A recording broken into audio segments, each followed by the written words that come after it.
your technical producer and moderator this evening. This webinar will be presented by Leah, I butchered it. Will be presented by Leah. Leah. You're all good. No worries. Oh, I knew I was going to do it. Before we start tonight, let's take a moment to ensure that everyone is ready and familiar with the webinar control panel. On the right side of your screen, you will see the attendee control panel.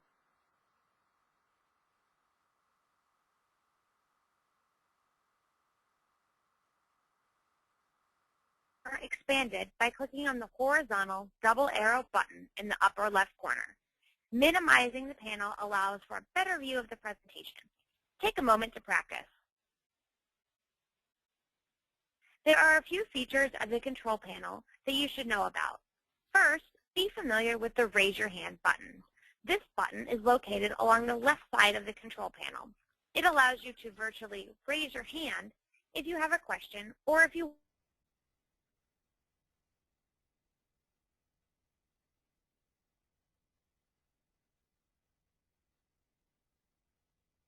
feature of the control panel is the questions pane. To submit a question, type it in the question box. These may be questions related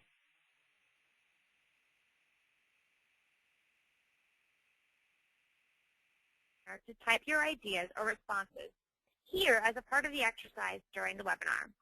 Please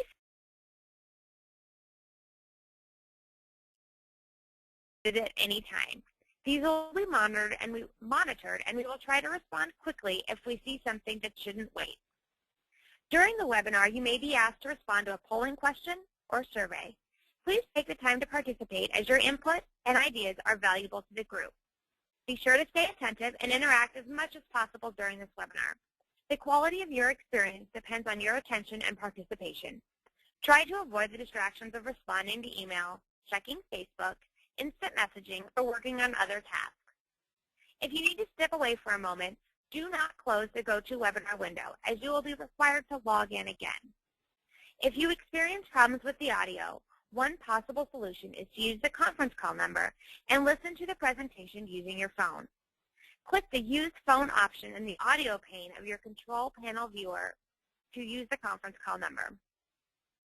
This webinar is being recorded, and the online archive will be available to view on the CAPA website in approximately 2 weeks. Are there any questions?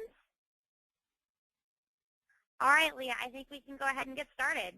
Excellent. Thank you, Katie, and welcome, everyone. Thanks for being here tonight for Naked Parenting. To start out, let's see. Okay, so since nobody can see me, which I was just telling Katie it's a good thing because I've already pulled up my hair and put on my glasses for the evening, put on some yoga pants.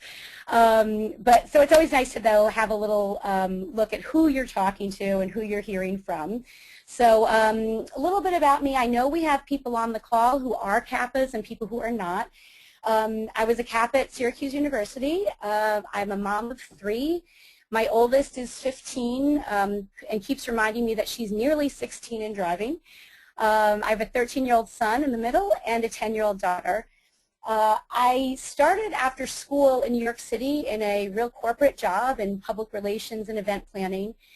And once I had my oldest daughter, loved this group with new moms that I had gone to. And so 2 years after that, I actually just completely switched careers and started working with new moms and new families as they transition to parenthood as a child.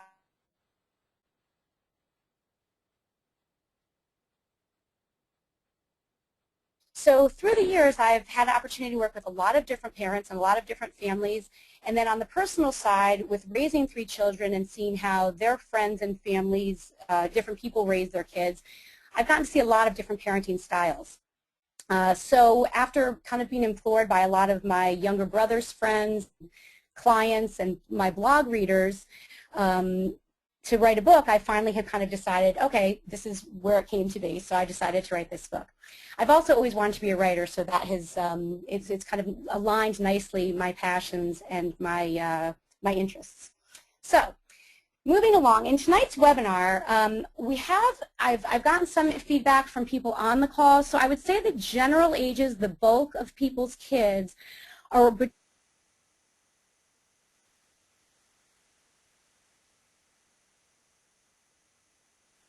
end, and I think that these techniques are going to be able to be applied really as soon as a kid is crawling, so and moving, and certainly once they're verbal, and they will all build and grow upon one another.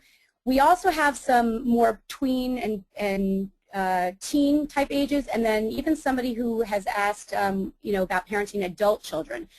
So definitely more aligned to teens and under. But I think that also these principles, especially if you have adult kids living at home, a lot of these principles probably could still apply in that respect as well. So we're going to do a quick introduction to naked parenting. These 3 objectives are things that I would love you to gain from this, naming one thing that you do really well as a parent, identifying something in your child or your children that you want to focus on first, like what's the top priority in the next day or weeks that you want to really kind of put attention on, and try to use these techniques to help improve a situation or a circumstance in your home. And then have 3 tips that you can act on right away. So I think that you'll get more than that, but hopefully at least 3 things that you feel like, yep, tomorrow and the next weeks I can start applying that. We're going to take a brief look at each of the 7 keys. I love the word keys, right, for us Kappa girls. And then please do ask questions in the chat box, and Katie will let me know when we've got them. I'll try to stop after each of the 7 keys if anybody has any questions, and then we'll definitely try to leave some time at the end for any questions as well. One thing that we may not be able to get to before I move on to this slide is I would love all questions. Feel free to throw them out there. May not really be able to answer a specific parenting situation or issue or problem you've got going on in your home right now. I'm happy to talk one-on-one after tonight about that if somebody wants to go further or deeper into it. And if time should allow, we might be able to take a question or 2 and try to kind of troubleshoot together somebody's specific situation. I'm not sure how much time we'll have on that, but certainly in a broad respect, throw your questions out there and we'll see what we can get to. So tonight, I'd like you to think about these. 1, so right now, think of at least one thing that you do well as a mom or a dad. There's things. I think we're often so hard on ourselves, but I want you to really focus on a positive, something that you do great, something you feel really good about, and hang on to that.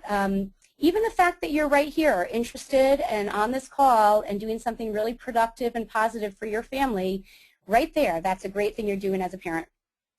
And the second thing I'd like you to think about tonight is, as we go through, is what's one behavior or issue in your family that you want to start to focus on. I had a client consult this morning with a family, and they had a bunch of issues, a big handful of stuff, but we just kind of boiled it down to what are the the 2 or 3 most important things in their family right now. Hitting issue, getting in the car issue, and a bedtime issue. So we sort of broke down how to handle those top 3 things. Are there other things? For sure. But let's just think about what is the most important thing for you and your family right now to start focusing on. So keep those things tucked in the back of your head. Okay, so Katie, poll question number 1. Sure thing.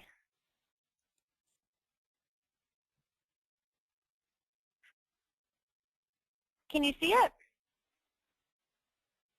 I cannot, so I'm not sure if I'm supposed to or not. Okay, so I'm going to go ahead and read it. It should be up. I'm seeing it. As a parent, I feel confident. Please select 1.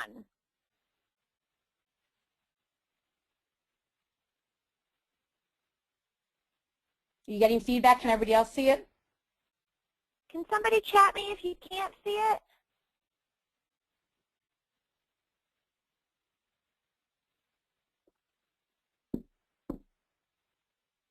I think people are seeing it, which is good. All right, fantastic. Thanks. Okay, I'm going to go ahead and close the poll.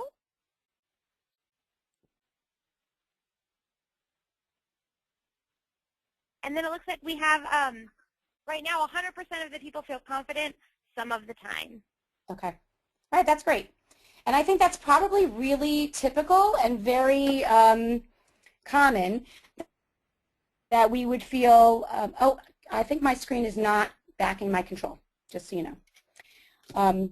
But to feel confident some of the time, there's times we just feel like I'm not sure exactly what I'm doing, and times that you feel, much more self-assured and able to move forward. So I think that's a great place for us all to be at the moment and starting.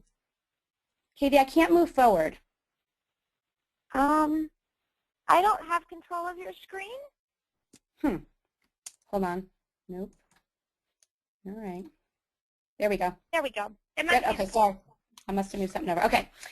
Okay, so some of the key concepts here, Naked Parenting addresses these 7 principles that I talk about that you can apply within your family the way you parent. So as I said, I've seen many, many families. I've been in over, works with over hundreds of families and been in many families' homes.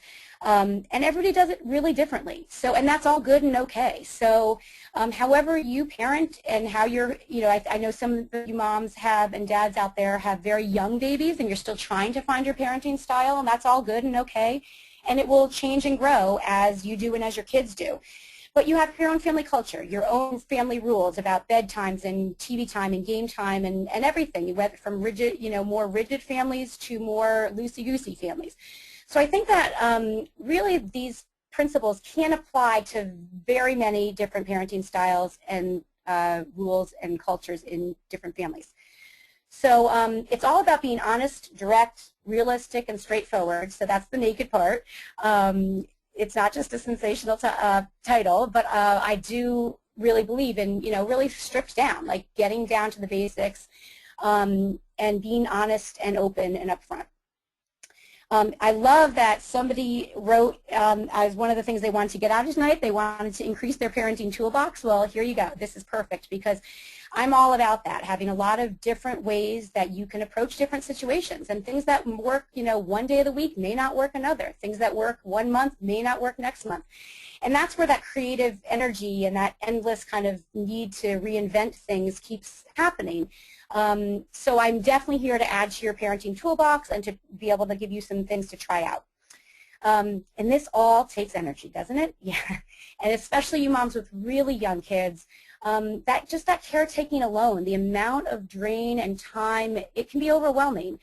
So give yourself a break and know that this really is worth it, and that all of these key concepts and principles build upon one another, and lessons build upon one another, and you may not see results immediately, although I do think that you will see pretty quick changes as you change and apply some of these principles. But it does take energy, and it really is worth it. As the kids get older and learn from the years and the consistency of doing these things, you will definitely see results and rewards from that. So be encouraged. Okay, so Naked Parenting is parenting stripped down to the bare basics, focusing on 7 keys to raising kids with confidence. So these are the 7 keys, and we'll just touch briefly on each of these tonight: love, honesty, communication, responsibility, discipline, mistakes, and gratitude. So moving along. Any questions yet on that, the overview? If not, we'll move right to Naked Love. Nope, I don't have any yet. Okay, good. So love, we think, right, this is the easy part, right? And certainly it is. I mean, we love our kids. We love them just with bottomless pits and so generously and prolifically. And that's so important. This is the basis and the foundation for everything. I think that even though we do love them so deeply, it is times, and you'll all agree with me, I think, that maybe except for the mom out there with 3-month-olds, it's although, you're not sleeping much, sometimes it's hard. But there's times that you may not like them so much, when the tween talks back or the 3-year-old throws a tantrum. There are times in our day where it's hard to feel that lovingness, and that's okay too. Forgive yourself and know that you do love them. And here's the key. We need to make sure that our kids know that we love them no matter what. This is the true meaning of unconditional love, that let them know, and these are the words that we use with our kids and we repeat to them through the years: nothing you can ever do or say will make me stop loving you. Making sure they know that without a shadow of a doubt, you love them. We can both be angry, we can get upset with each other, we can be unhappy with each other, but no matter what behavior, no matter what words they use, you love them. So that's huge, and that will help them to be able to move forward confidently and be able to grow from that basis of love. Last note on that is to not withhold love as a punishment. So, saying, I'll hug you after you do X, Y, Z for me.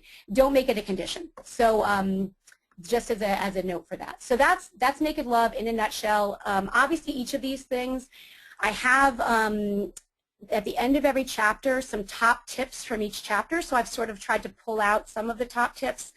Obviously, we can't get to everything, but I'm just trying to give you a good overview of each of these keys. So if there's no questions, we'll move on to Naked Love. I think Naked Honesty. I think Naked Love is pretty pretty clear. I think it's the shortest chapter in the book, but chime in, Katie, if there is something that I need to stop for, okay? Nope, keep going. All right. So Naked Honesty. So to be honest in our praise is just a great way to start. So kids need to earn praise, and it should be very given specifically, really concrete, specific examples. So I'm sure you've heard this advice before, and it works really well. So instead of saying, you know, hey, you're a great artist, or that picture is beautiful, it's much more effective and much clearer for a child to know that, wow, you really made that apple look realistic. I can see that you concentrated on copying the apple off the counter, just for an example. And then also, I have no problem, without being critical, of course, but telling the kid it's not their best piece. So again, honesty on both sides, to be able to say, you know, oh yeah, that's good. I think you could have tried a little harder on that, perhaps, or well, I think that you rushed, you've seen you work harder on things. Whatever it might be, again, a little bit specific. Kids know when you're being hollow, when you're praised, when you're being shallow, when you're brushing over with everything. Oh, that's nice, honey. Oh, that's good. So being really specific and having them earn their praise. And it really becomes very meaningful when I take a piece of artwork and frame it, and they know that it's really loved and wonderful. So I think that, you know, and that's just one example. It can be from everything through, you know, the way they played in sports, the way they got along with friends, the way they, you know, were kind to a sibling. Pointing out all those positive things is really a great way to get started on, you know, focusing on the positives, and then good breeds good. So if we can really focus on that and bring that out, it creates more of what we're looking for. Loved the way that you listened really great this morning when I asked you to put your shoes on. Really specific praise. It was so kind of you to help your sister get the milk out of the refrigerator. Really specific. So I think that that can be applied through all ages. Especially starting once they're verbal and you're needing cooperation from them and they're doing more of their own self-care little by little. So wherever you place the attention, that's where it grows and multiplies. So it's really helpful to notice and focus on that. And then for you moms who have preteens, I think even with what their skills are, part of our job is helping them figure out where their great talents are and their strengths are. So by helping them try out lots of different things and allowing them to do that, it's fantastic. But then also, I use an example in the book, for example, having a kid get up at a talent show in middle school who really can't sing is really not doing them the biggest service. So to be really honest with them about where their strengths are, and if they have a passion for singing but it's not their biggest strength, maybe that's where you get to do lessons or you get to sing for the family, but maybe not putting them into a position where they feel so that's their thing and that they're going to get up in front of 400 people and sing to their embarrassment perhaps. So again, a little bit more in depth about that in the book, but that's naked praise, naked honesty in praise. Naked honesty in your actions is really about aligning your actions with your values and your family values and following through on what you say you do. So setting an example carries through in all of this. How we act is really observed, and as you hear over and over, actions speak louder than words. How we carry ourselves and how we set the tone for the family and our family culture really does matter. So expecting just honesty from our kids, we also have to give that as an example. So do we set honesty as an example when we're going to a museum and we are honest about the kids' ages? You know, how does it look when you fib and tell the ticket collector, oh yeah, no, she's only 10, so you can get her in for free when really she's 12. So things like that. I mean, honesty in all actions is really critical and really important.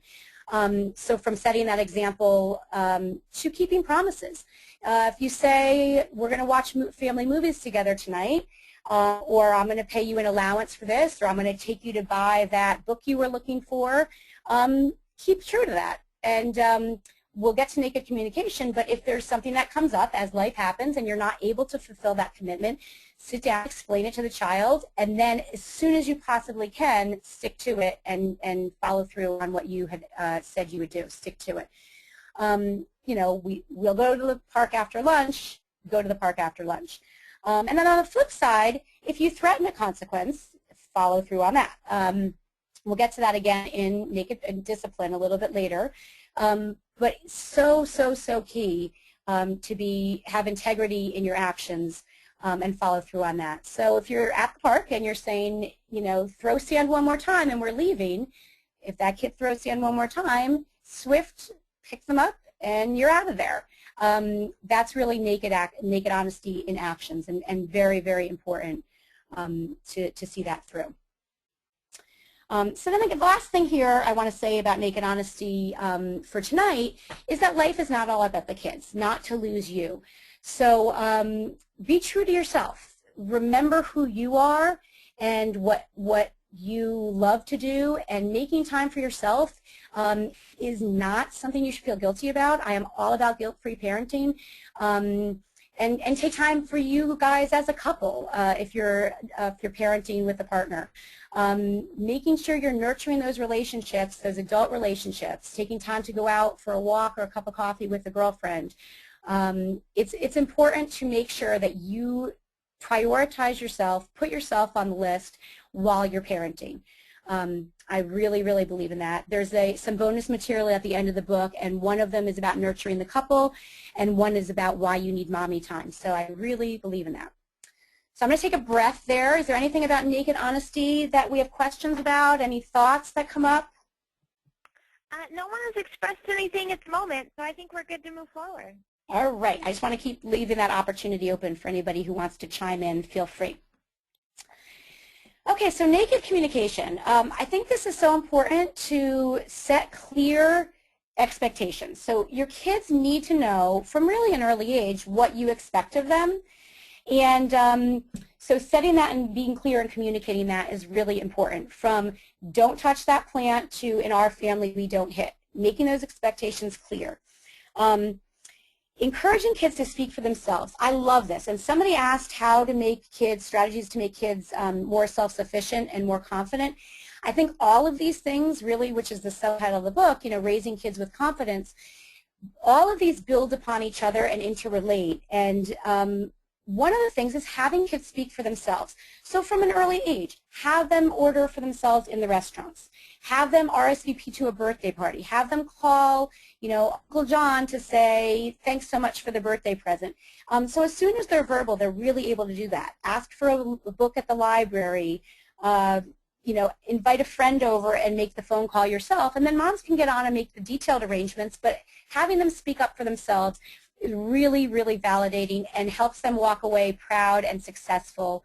And really our job as parents is to be raising future adults who are happy and self-sufficient and independent. So that happens little by little by little, but all those things can build on each other. So starting young is really huge and important. When okay isn't okay. So I have a really big section on this in the book that I really like, and it's hit home. I've gotten some good feedback about this chapter, this piece of the chapter already. So what I mean by this is, do you say, Billy, put your shoes in the basket, okay? So you're giving a choice where you probably don't mean to give a choice. Really what you're doing is giving a direction. Billy, put your shoes in the basket, period. So I think that there becomes a real habit. I hear this all the time, and it's huge if you can really bring this to your consciousness and start to change the way you say that. You're giving a choice where you're not intending that. So I think really what you're meaning to say, we've all done this, what, you know, when I do this, what I mean to say is, do you get it? Do you understand what mom's saying? So that's even a better way to try to replace it. Billy, put your shoes in the basket. Do you understand? If you think of it that way, it's not giving them a choice to say this is an option, because it's not an option. Mom wants you to put your shoes in the basket. Billy, time to get in the car, put your shoes on. you know, it's a directive. It's you know, I mean, I know sometimes people get upset, but it's an order. We're telling them what we want them to do. So doing that without adding okay to the end is much more effective and much clearer way to communicate what you're expecting of them and what you want them to do and how you want them to respond. So I think that's an important point. Okay? Just kidding. Get it? So hopefully that will be helpful to you moving forward. And something, like I said, you can start that tomorrow. I had one reader get back to me and say that that was what resonated with her in her first, you know, early reading of it, and went on vacation the next day and immediately started to be focused on that.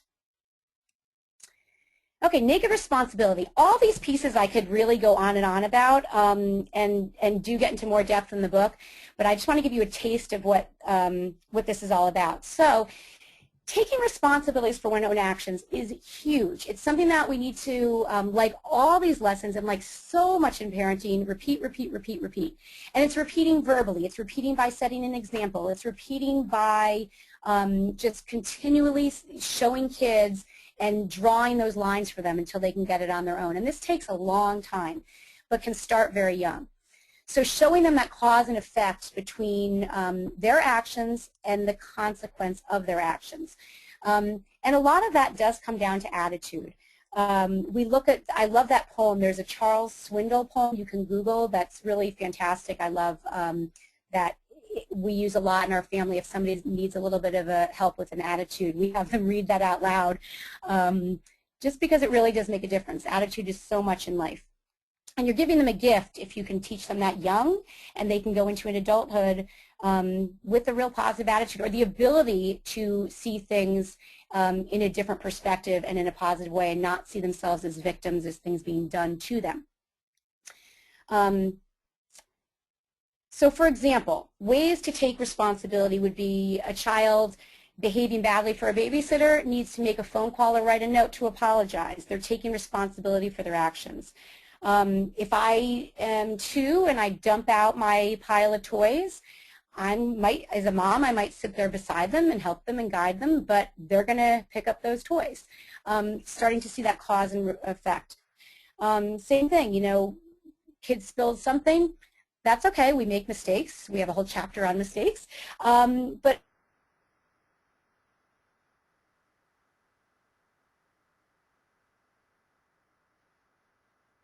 and a paper towel and wipe that up too. So teaching them responsibility for their own actions and expecting them to have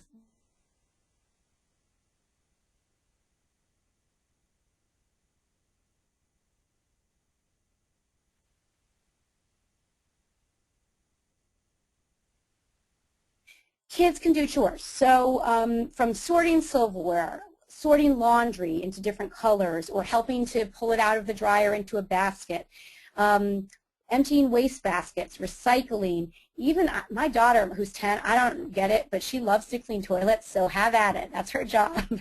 And then wiping down doorknobs. You can give them a cloth and they can wipe down doorknobs or telephones or baseboards. There's always something to wipe in a house with little kids, isn't there? Making their beds. And a lot of this is about a good faith effort. Are they trying? It doesn't have to be, you know, Martha Stewart perfect. It doesn't have to be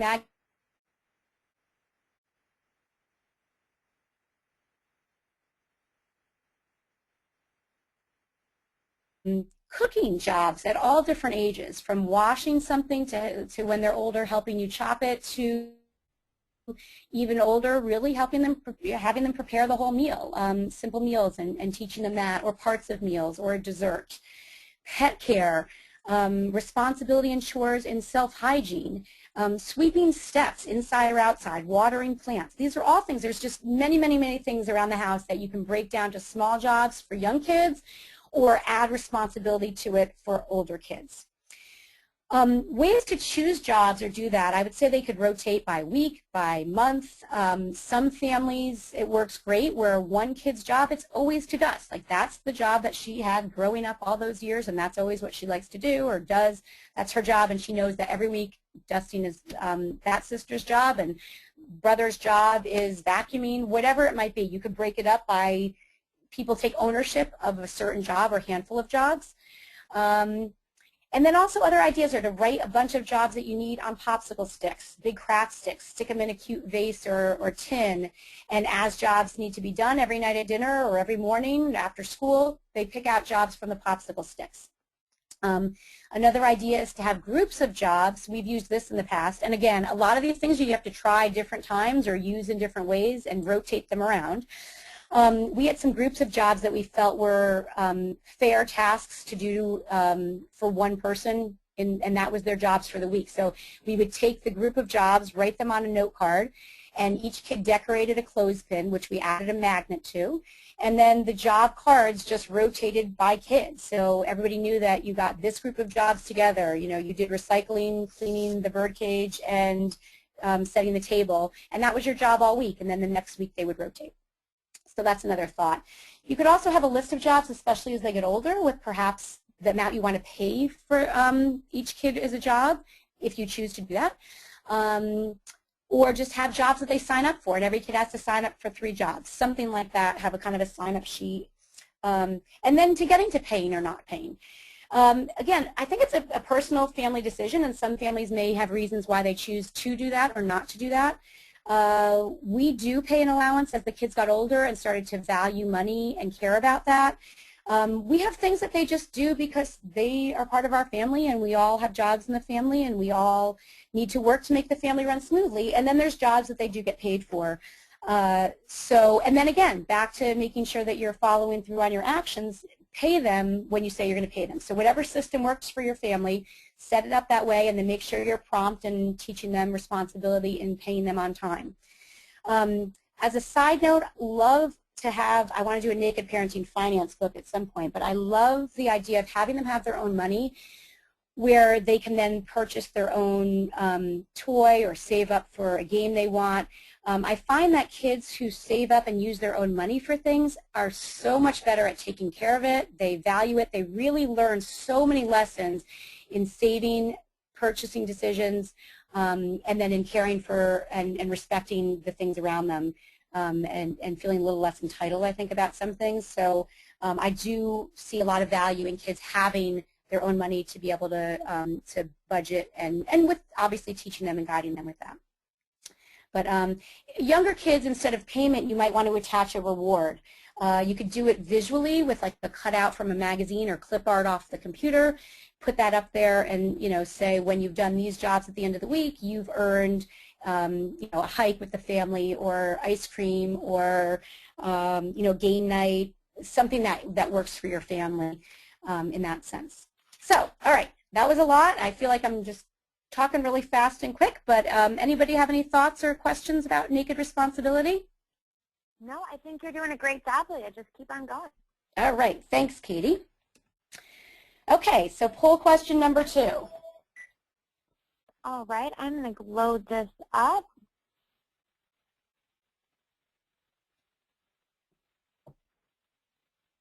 All right, this is out there now. What is the toughest part of being a parent for you? Go ahead and take a moment to select your answers.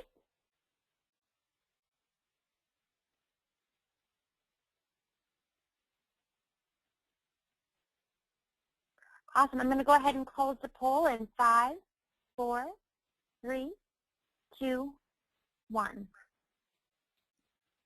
And it looks like the majority of our listeners find that making time for themselves and their needs is their biggest concern.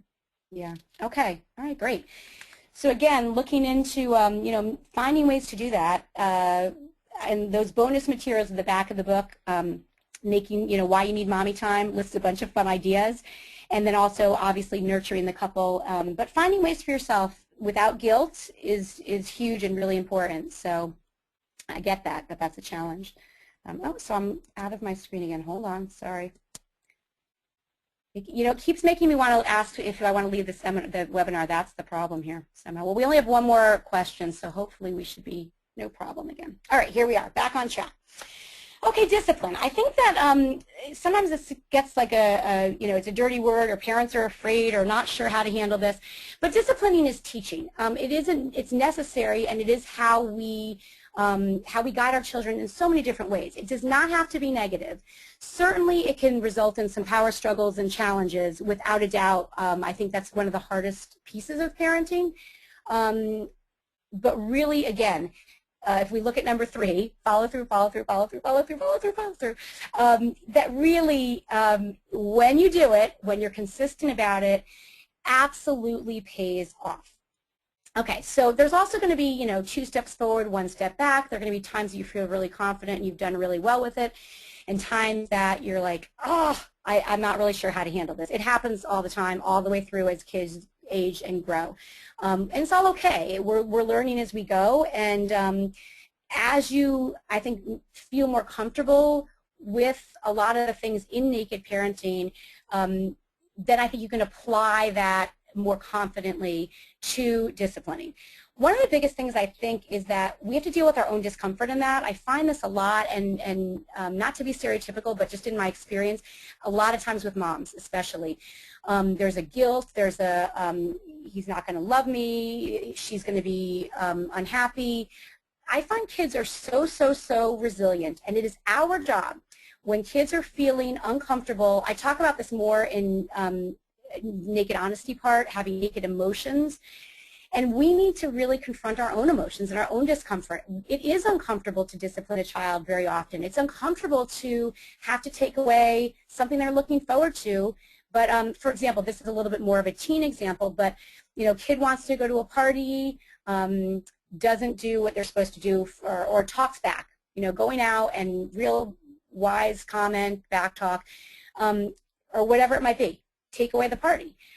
We have done this, and it is awful. It is not fun. It stinks all the way around. But I'll tell you, the next time, that kid is going to think twice and 3 times before talking back. Little by little. Not that it never happens again, but they know mom means business and dad means business.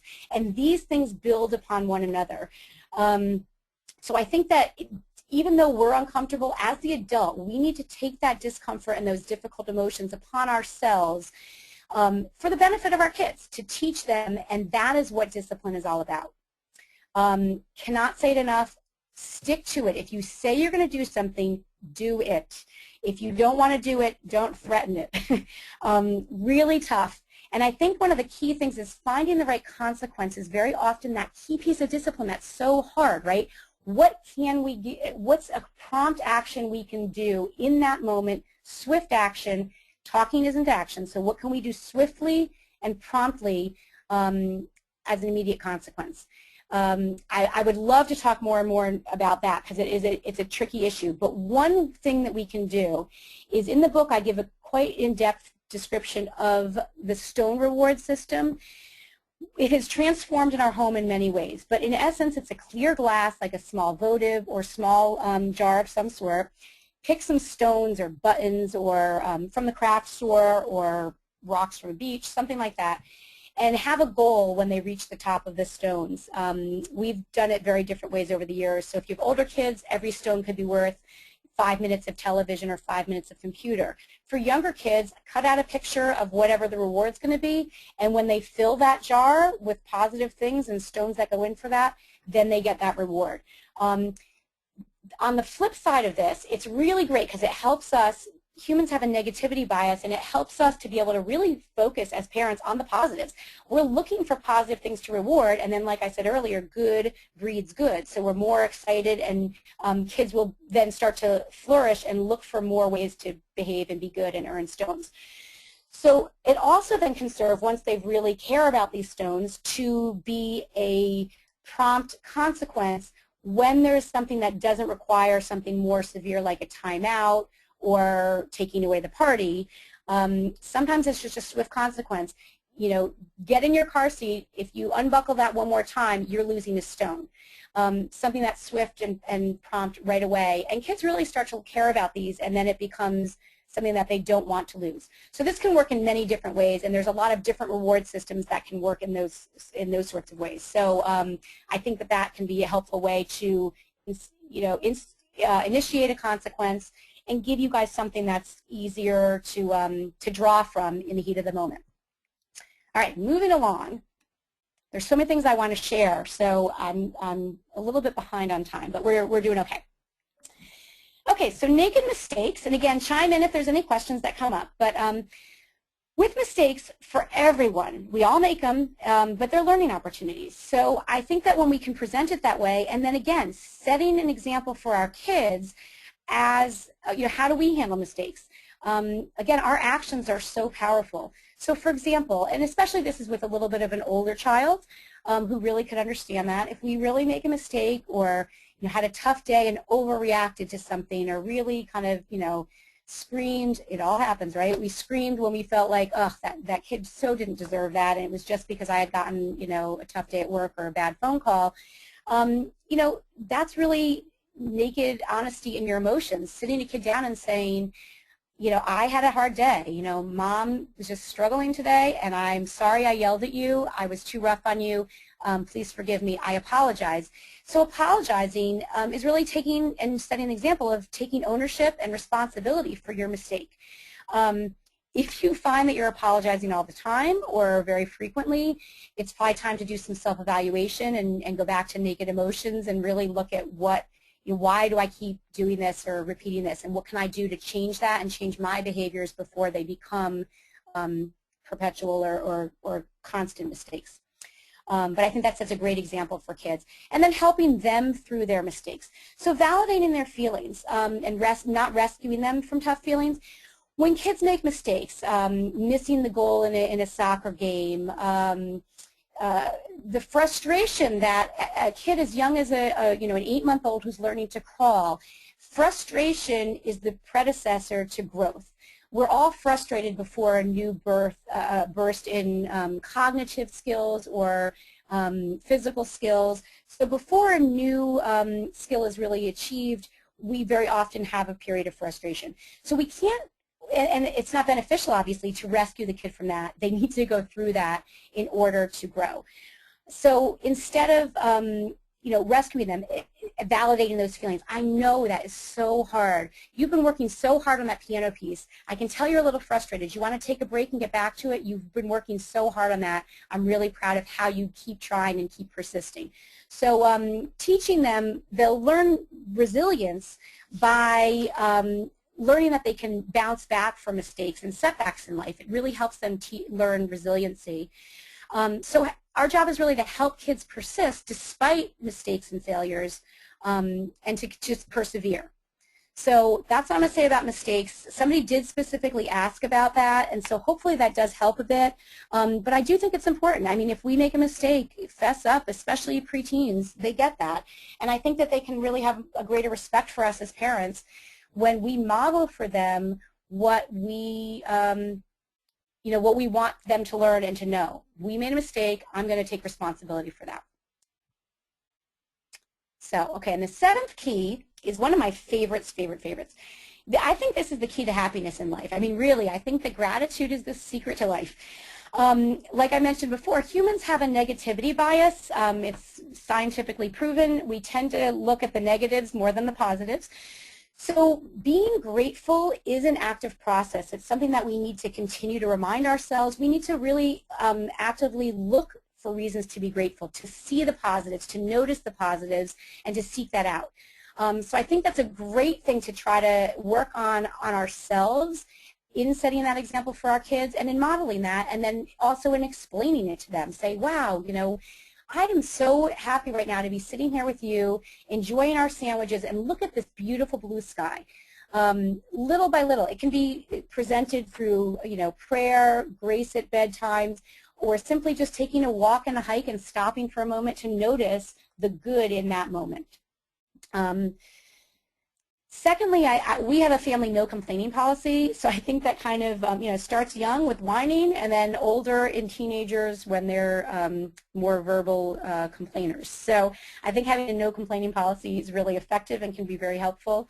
And kids really do get that and can respond, and that's when you can give the raised eyebrow or the little kind of nudge so that they remember, yeah, okay, I get it, I'm not being grateful, I'm complaining.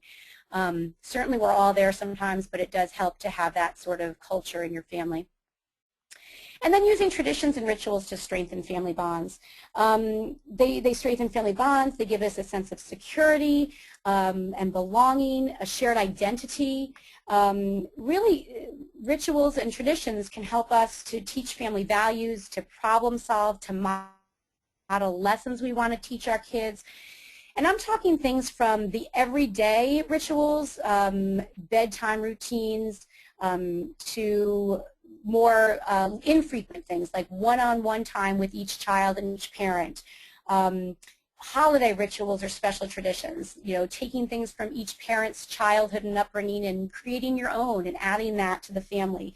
We, when our oldest was a baby, we started cutting a wedge from the bottom of each of our Christmas trees, and we write the date on it, and we write something that happened that year at Christmas time, and we have this basket now filled with, 16 wedges, 15, 16 wedges, and they love it. The kids love that every single Christmas, and to read about when their nephews were born and when we had 2 feet of snow, that sort of thing. So rituals really do cross generations and connect us in such an important and special way, and can really revolve around and nurture gratitude.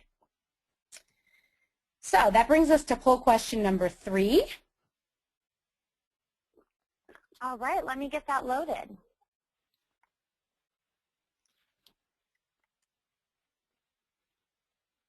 Oh, come on. Here we go.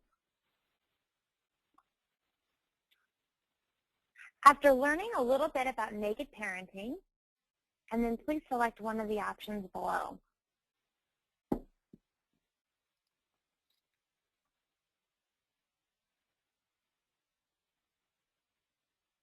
All right, I'm going to go ahead and close the poll in 5, 4, 3, 2, 1. Oh, good, it worked that time. Can you see the next slide? I can see the next slide. Fantastic. Oh, so what was the result of that? I'm sorry. And then we have, I guess, the majority of our people saying that they've learned something they can act on right away. Oh, I'm so happy to hear that. That is really fantastic. Thank you. I'm glad to hear that that's been helpful. Okay, so some themes that I think you've heard through the night, and then I want to give some time for questions. That all of these 7 keys, these 7 principles, really interconnect and build upon one another, and I think you'll see that even more clearly if you were to read the book. And every lesson through parenthood, really, it needs repetition, right? It can be so frustrating, but truly, it's the kind of part of this gig is repeating it in different ways. And then tough things, I teach this to the kids all the time, and I think it's a good lesson for parents. Oftentimes, the really tough things are very often the right things. So, for example, I don't know, telling your boss that they have lettuce in their teeth, right? Returning the extra money when somebody gives you too much change at the cashier. The tough things are often the right things. And it's the same thing with very many things that you can see in your day with kids. Even for an earlier example, when the kid spills the milk, it's really easy to just go ahead and wipe it up, right? It's tougher to take the time, have the kid come back, have them sit down, show them how to wash it up, and then, of course, the milk is just smeared everywhere. It's not really cleaned, right? I get it. It takes much more time and energy to walk through that, but you're going to have so much more reward in the long term for doing that, for taking the time to do that. So my point in this is that so much of this naked parenting takes effort, takes creativity, takes energy, takes time and patience and repetition, but it is worth it. So sticking with it, being consistent, and really applying these principles will pay off, and it will be worth it for your family. And again, so another theme was parents set the example, and again, that's through, with the repetition, that's one way that we're repeating a lesson is by showing kids in our actions. Oh, it didn't let me move again. Hold on. Sorry. Okay. So in conclusion, you are already a good parent. I'm psyched to have you here. It's so great, and I think that just by you being here and seeking new tools for your toolbox, that I really do, you're already a good parent. So just build on that, but feel really good about that and feel really good that you want to do the best for your kids. We're all going to make mistakes, but kids are resilient, and they're going to be there with us through that. It's all going to be good. So keep plugging along. Give yourself a high five. So there's just a million parenting issues. We can't possibly cover them all in, in a book like this, but what my hope is that these principles give you a structure, give you an umbrella and some guidelines that once you kind of master these principles, they work for an 8-month-old or an 8-year-old or a 16-year-old, and older. Like I think, and honestly, for those people out there who have the 23-year-olds and 25-year-olds, if they're living under your roof, a lot of this stuff I would say really does still apply. Certainly, there's some adjustment that happens with adult children. But I think that all these principles can apply across so many different situations. So then again, the bonus material at the end includes a goal form, because I think goal setting is so important, a little family rules for your fridge if you wanted to photocopy it, and then some additional articles and bonus materials. So this week I arranged it so that when I knew the webinar was tonight, I arranged it to put the book on sale this week. So for another day, you can download it tonight for $9.99. I think in a day and a half it goes up to $1.99. It's $4.99 regularly, so it's a deal if you want to go download it tonight or in the next week. It's discounted, and I would so appreciate that if you've read it already or if you plan to read it, if you could review it on Amazon, I would be so grateful for you doing that. So thank you. But do go get that. It's Naked Parenting on Amazon. Will come right up. So that is the end of me. Yeah. Can you clarify the price? You said $9.99 and then going up. Oh my to gosh. $9.99. So sorry, 99 cents. Thank you, Katie. It's 99 cents tonight. And then it goes up to $1.99 in a day and a half. Thank you. Perfect. That makes way more sense. Thank you. I'm glad you said that. I told Katie earlier that I was up last night. I took a client who needed some help overnight with a baby, so I didn't sleep last night. So forgive me. That was just one of those sleep deprivation moments of getting the wrong number. So happy to take questions. If anybody has any questions, comments, feel free to email me if there's something you wanted to talk about privately. You can reach me at motherscircle.net as well. That's my blog, and you can reach me through the contact form on that if you wanted to. Awesome. We don't have any questions at this point in time. We can hang out a second in case anybody does have one, Okay. or we can wrap things up and they can reach out to you privately. That sounds great. Whatever works. If nobody's got one on the tip of their heads, that's fine. I'm open for feedback and questions privately. Awesome. Well, I'm going to go ahead and wrap things up. Thank you so much, Leah, for leading our session tonight. This was wonderful. I know Thank you. I learned a lot, and I don't yet have children. Thanks, Katie, and thanks for hosting us, and thanks everybody for being a part of tonight. Yeah, if you have questions or comments about tonight's topic, you can reach out to Leah. Her email address is right there on the screen. As we close the webinar, a survey is going to open. Be sure to be prompt to respond with a few, you'll be prompted to respond to a few questions. Please take a moment to share your thoughts so that we can use your feedback in improving our sessions going forward and making sure that we're getting the material that everyone wants to hear. If you have any additional questions or comments, please send an email to Karen Holmes at kholmes@kkg.org. Thank you all again, and have a great night. Thanks. Good night.